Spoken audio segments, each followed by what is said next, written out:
कसे आहात सगळे? बरे आहात ना? चला तर आजच्या व्हिडिओमध्ये काहीतरी आपण बनवूया, म्हणजेच DIY.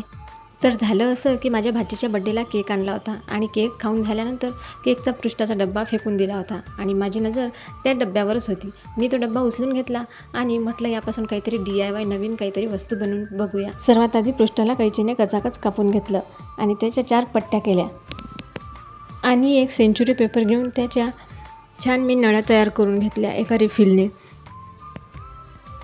अशा नळ्या पूर्ण मी 12 तयार करून घेतल्या होत्या आणि फेविकॉलने त्या मस्तपैकी छान पृष्ठावर चिटकवून घेतल्या. चारही बाजूने त्याचा राहिलेला शिल्लकचा भाग कापून घेतला आणि एक मागून पृष्ठ लावून मस्तपैकी त्याला चिटकवून दिलं आणि एक फोटो घेतला. मग तो मी पॉलिथिनमध्ये टाकला, कारण की फेविकॉलने माझा फोटो जो आहे तो खराब नाही झाला पाहिजे म्हणून.